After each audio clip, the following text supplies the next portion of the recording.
Assalamualaikum warahmatullahi wabarakatuh. Halo teman-teman, di sini saya akan menceritakan sinopsis dari film Sang Kiai. Film Sang Kiai merupakan film yang disutradarai oleh Rako Prijanto dan dirilis pada tahun 2013.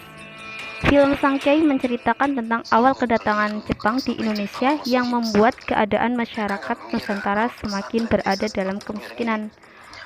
Jepang mengambil banyak cara untuk menarik simpati masyarakat, salah satunya dengan jalan agama.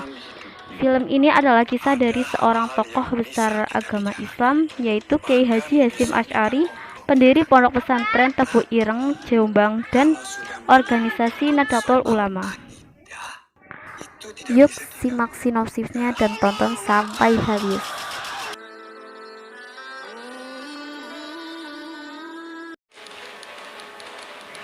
Awal kedatangan Jepang disambut baik oleh rakyat Nusantara.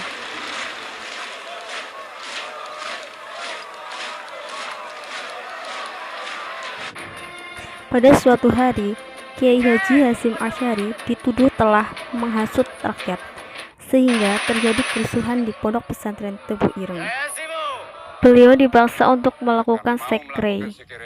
Karena itu hukumnya haram. Para santri dicucuri minyak tanah untuk dibakar, dan Sang Kiai meminta santrinya yang ada di atas untuk turun ke bawah. Akhirnya Sang Kiai pun dibawa oleh tentara Jepang.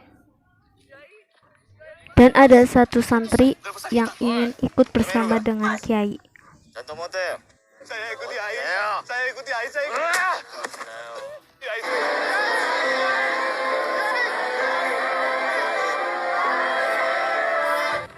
Ketika upacara sekre berlangsung, Kiai dan santrinya pun tidak melakukannya hingga kakinya ditendang oleh tentara Jepang.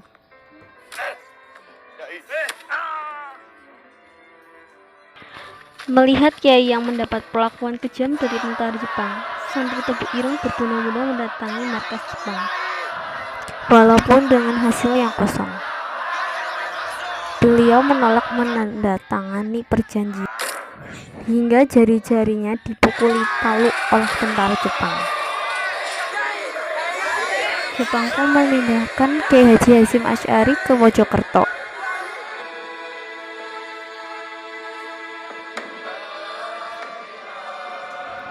Para santri terus tetap di depan markas Jepang dan menyanyikan sholawat agar Sang Kiai dapat dibebaskan.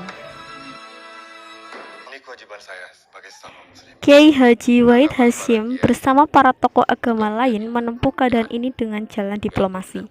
Mereka mengadakan pertemuan membahas strategi untuk melawan Jepang dan berpura-pura mendukung Jepang, dan memanfaatkan fasilitas Jepang untuk membentuk panitia pembelaan NU yang menangkap ulama-ulama NU. Dibantu dengan Hamid Ono, para petinggi Jepang memutuskan untuk melepaskan kiai-kiai yang ditawan oleh Jepang. Akhirnya Kiai Haji Hasyim Asy'ari dibebaskan dan disambut baik oleh para santrinya, yang santrinya pun langsung mencium tangan Sang Kiai.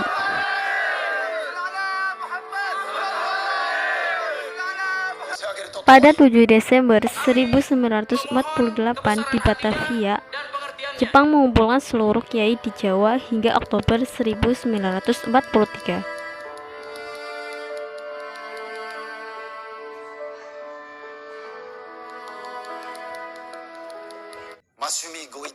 Jepang membubarkan MIAI dan mendirikan Masyumi yang dipimpin oleh Kiai Haji Hasyim Asy'ari. Jepang meminta Masyumi untuk membuat khotbah propaganda dengan memperbanyak hasil bumi yang disampaikan setelah sholat Jumat dengan menyetil ayat-ayat Al-Quran dan hadis untuk mendapat simpati rakyat. Kita harus melakukan pendekatan keagamaan. Buat hati mereka tergugah, bukan karena paksaan.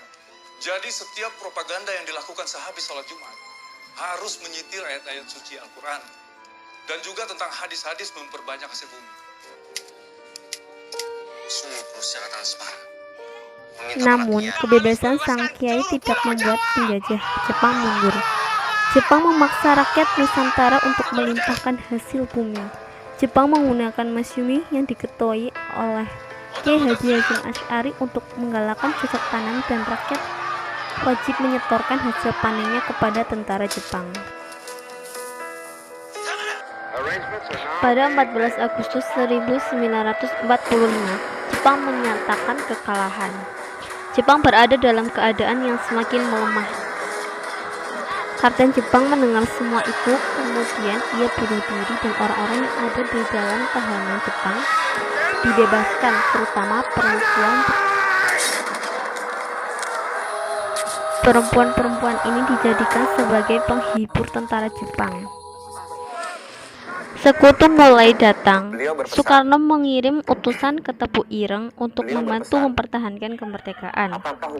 Kemudian utusan itu bertanya, apa hukum membela tanah air?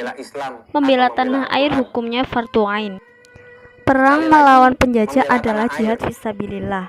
Orang yang mati dalam berperang adalah mati syahid, yang tentunya masuk surga. Adalah fardhu ain bagi setiap mukallaf yang berada dalam radius masafah as-safar. Perang melawan penjajah adalah jihad fisabilillah. Oleh karena itu, umat Islam yang mati dalam peperangan itu adalah syahid. Kemerdekaan yang telah dikumandangkan setelah 3 hari kemudian, Bung Tomo ikut menyuarakan di depan rakyat Surabaya dan menyebut kebesaran Allah.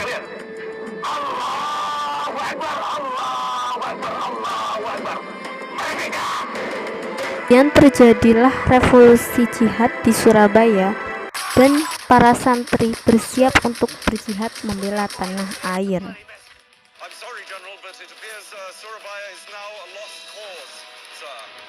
Peristiwa tewasnya Jenderal Malabi adalah awal perang yang dahsyat pada 10 November 1945 yang melibatkan rakyat dan berbagai barisan pemuda serta Laskar Hizbullah bentukan Kiai Haji Hasyim Asy'ari yang terdiri dari para santri.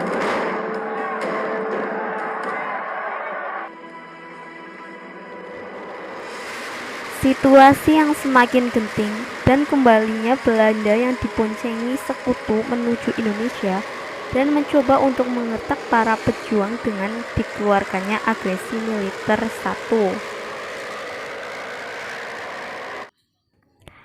Para pejuang utusan Jenderal Sudirman datang ke Tepu Ireng untuk meminta hal serupa, yaitu revolusi jihad.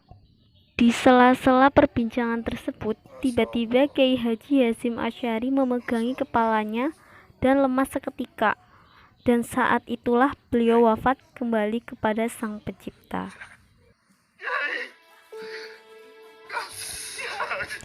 Dengan meninggalnya Kiai Haji Hasyim Asy'ari, kepemimpinan Tepu Ireng berpindah kepada Kiai Haji Wahid Hasyim. Setelah Belanda menaklukkan Surabaya, langsung menuju Jombang karena dituding sebagai persembunyian dari para pejuang. Kiai Haji Wahid Hasyim dan para santri meninggalkan Tepu Ireng untuk mengungsi ke tempat lain, dan ketika Belanda datang ke pesantren sudah kosong. Lalu mereka langsung membakar Tepu Ireng hingga hangus. Berjihad artinya menghadapi kesukaran dan memberikan pengorbanan. Hukum membela negara adalah fardhu ain. Jangan jadikan pendapat sebagai sebab perpecahan dan permusuhan, karena yang demikian itu merupakan kejahatan besar yang bisa meruntuhkan bangunan masyarakat dan menutup pintu kebaikan di penjuru mana saja. Semua orang yang melawan penjajah itu pahlawan. Tidak ada yang lebih berjasa dari yang lain. Kalaupun ada yang melupakan jasa mereka, juga tidak mengapa. Karena Allah menjanjikan tempat yang sebaik-baiknya bagi para syuhada.